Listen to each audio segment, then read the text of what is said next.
Hello again, this is Janet McBride, and I wanted to add an addendum to my last two teachings on the original sin, which I believe was sex. If you haven't watched those, I encourage you to watch them. Two 15-minute videos that bring you up to speed on what I'm going to share with you now to bring some closure. Why would anybody teach on a subject like this? Well, after I finished the second video, the Lord revealed something very important to me, and that's what I want to share with you now. It kind of ties up all the loose ends and brings us to a beautiful conclusion. When Adam and Eve partook of the tree of the knowledge of good and evil, they brought a curse upon themselves and the entire human race. So, of course, we know Jesus became the curse for us. He came to earth, shed his blood that we might receive redemption from sin. But there's a lot of time in between Eden and the millennial kingdom.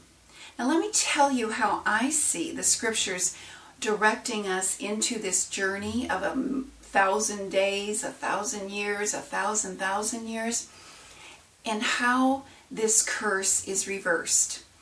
Let's go back to Genesis 14:18. Remember the story? Abraham and Sarah were out in their tent, and they were visited by three travelers. It was Melchizedek and two of his witnesses. Now, Melchizedek is Yeshua the Messiah pre-incarnate. He visited the earth several times in different forms. A lot of times it's referred to as the angel of the Lord, but in this particular passage, it was Melchizedek. And what Melchizedek did was very interesting. 14:18 says, "And Melchizedek, king of Salem, brought forth bread and wine, and he was a priest of the Most High God." Now notice here, he presented bread and wine. Does that ring a bell? Yes, it was a sign of the future. He was foretelling that there would come a new covenant that was going to reverse the curse of original sin. And at that covenant dinner, what did Yeshua, our Messiah, present his disciples? Bread and wine. Now, I want to read to you Genesis 17, verses 1 to 13. There's an interesting background here that will pertain to the original sin and how God began to reverse the curse. And when Abraham was 90 years old, the Lord appeared to him and said, "I am the Almighty God. Walk before me and be thou perfect." Now, of course, you can't be perfect because there was sin, but he meant perfect in his obedience. "And I will make my covenant between me and thee, and will multiply thee exceedingly." So herein, he's talking about a covenant which will beget children and grandchildren, and so on. "And Abram fell on his face, and God talked with him, saying, As for me, behold, my covenant is with thee, and thou shalt be a father to many nations. Neither shall thy name any more be Abram, but thy name shall be Abraham, for a father of many nations I have made thee. I will make thee exceedingly fruitful." Again, we're talking about procreation. And remember when I taught on the original sin, I said I believed there was another plan for procreation that was not sexually instigated. "I will establish my covenant between me and thee and thy seed after thee in their generations for an everlasting covenant." So this was a permanent covenant. "To be God unto thee and to thy seed after thee. And I will give unto thee and to thy seed the land wherein thou art now a stranger, and it is called Canaan. And God said to Abraham, Thou shalt keep my covenant, therefore, and thy seed after thee in many generations. This is the covenant which you shall keep between me and you and your seed. Every man child among you shall be circumcised. And you shall circumcise the flesh of your foreskin, and it shall be a token of the covenant between you and me. And he that is 8 days old shall be circumcised among you, every man child in your generations. He that is born in the house and or bought with money of any stranger, which is not of thy seed. He that is born in thy house and bought with thy money, those that are bought with thy money must be circumcised, and my covenant shall be in your flesh for an everlasting covenant. So, herein God is making the Abrahamic covenant. But why did he pick such a sign? He made covenants with Adam, he made covenants with Noah, he made covenants with David, and so it goes. But why this important covenant, the one that would last forever, did he use the sign of circumcision, which is a cutting in the foreskin of the male sexual organ? Here is what I believe.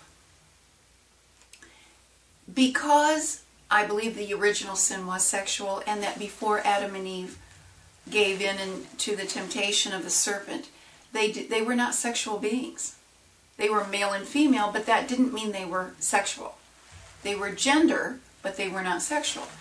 Well, that was the sin.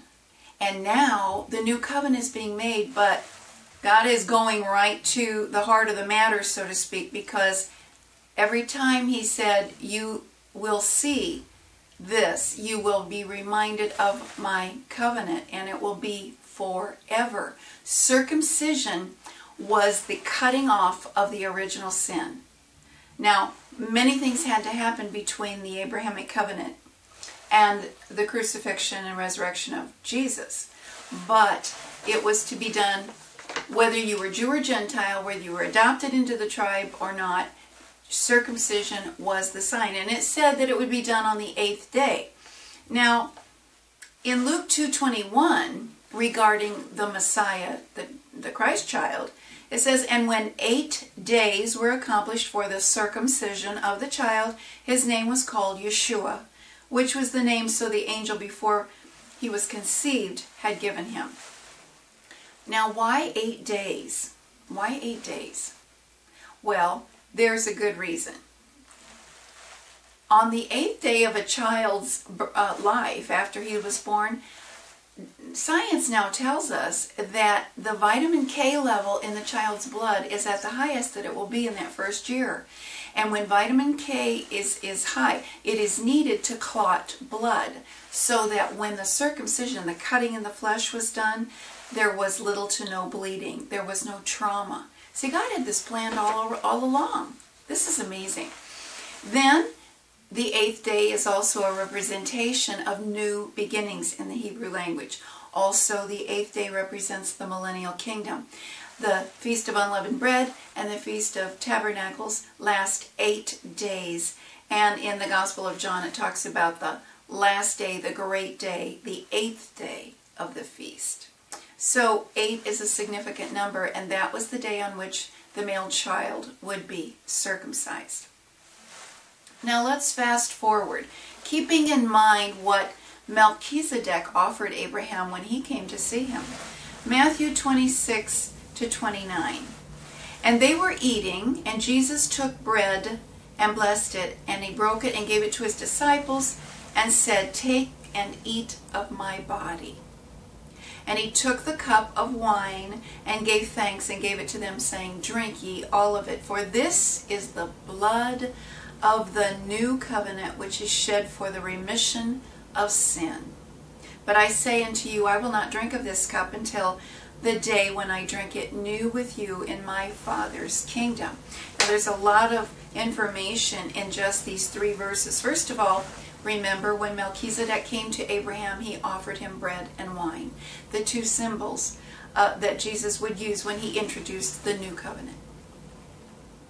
He also said, it's the blood of the new covenant. Remember my teaching on original sin, that when Adam and Eve succumbed to the temptation of the serpent, not only did they become sexual beings, but they also received blood.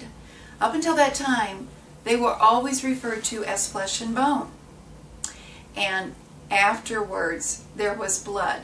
Life is in the blood, so they died. They didn't have blood before, so they couldn't die. Disease is in the blood.